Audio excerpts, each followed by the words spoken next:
முருகாசரணம் அனைவருக்கும் வணக்கம். இன்றைக்கி நம்ம குருநாதர் ஸ்ரீமத் சாந்தானந்த சுவாமிகள் அருளிய பொன்மொழிகளை தான் பார்க்க போகிறோம். அதில் ரொம்ப அற்புதமான எனக்கு ரொம்ப வியப்பாக இருந்துச்சு இந்த பொன்மொழிகள் சாமிகள் சொன்னது. அதை பற்றி தான், மனமே கடவுளை காண முதலில் உன்னை நீ தகுதி உடையவனாக வளர்த்துக்கொள். கடவுளை நீ தேடி தேடி ஓட வேண்டாம், கடவுள் உனக்குள்ளே காட்சி தருவார் அப்படிங்கிற அந்த வாசகம் தான் இதில். அப்படி என்ன சொல்லப்படுது அப்படின்னா, முருகப்பெருமானுடைய நம்ம ஞானத்தை அடையணும் அப்படின்னா நம்ம ஓடிக்கிட்டே இருக்கோம்.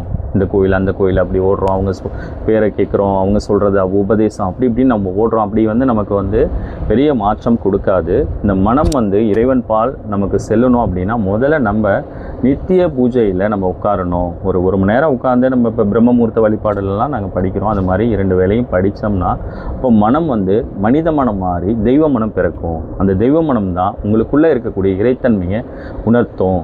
இப்போ முருகப்பெருமானுடைய நாமம் தான் அதில் சுவாமிகள் இன்னொரு வரியில் அற்புதமாக சொல்கிறாரு, மனமே முருகப்பெருமானுடைய நாமம் இகபர சௌபாக்கியத்தை கொடுக்கும் அப்படிங்கிற. இப்போ இதில் பார்த்திங்கன்னா அந்த வேல்மாறலில் நம்ம கந்த அலங்கார பாடல் பாடும்போது விழிக்கு துணை திருமென்மலர் பாதங்கள் மெய்மை குன்றா மொழிக்கு துணை முருகாவினும் நாமங்கள் அப்படிங்கிறோம். இதை தான் சாமிகளும் சொல்கிறாங்க. அருணகிரிநாத சுவாமி சொன்னதை கந்தகுரு சுவாமிகளும் சொல்கிறாங்க. என்ன சொல்கிறாங்க அப்படின்னா, முருகாங்கிற நாமம் அதுவே நம்மளை 3 விஷயத்துக்குமே ஆட்படுத்திடுது அப்படின்றாங்க.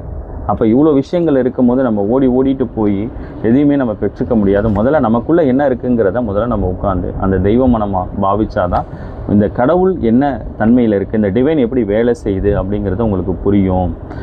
மனமே கந்தகுருவிற்கு அடிமையாக இரு, மனிதனுக்கு அடிமையாகி விடாதே. நம்ம இங்கே என்ன ஆகிடுறோம் அப்படின்னா, இந்த இறைத்தன்மையை விட்டுட்டு எல்லாரோடைய பேச்சையும் கேட்க ஆரம்பிச்சிடுறோம்.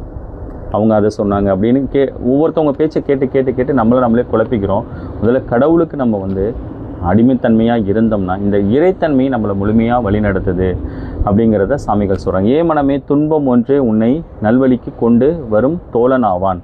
உங்களுக்கு கஷ்டம் வந்த உடனே நம்ம எல்லாம் பயப்படுறோம். அப்படி இல்லை, கஷ்டம் வந்த பிறகு தான் நீங்கள் இறைவன் பால் உங்கள் மனம் செல்லுது. இறைவன் பால் செல்லும் போது தான் உங்களுக்கு நிறைய உண்மைகள் புரியுது அப்படிங்கிறது சாமிகளோட வாக்கு. தகவல் பரிமாறப்பட்டதில் மிக்க மகிழ்ச்சி. மீண்டும் நாளைக்கு ஒரு நல்ல தகவலோடு உங்களை சந்திக்கிறேன். நன்றி, வணக்கம். முருகாசரணம்.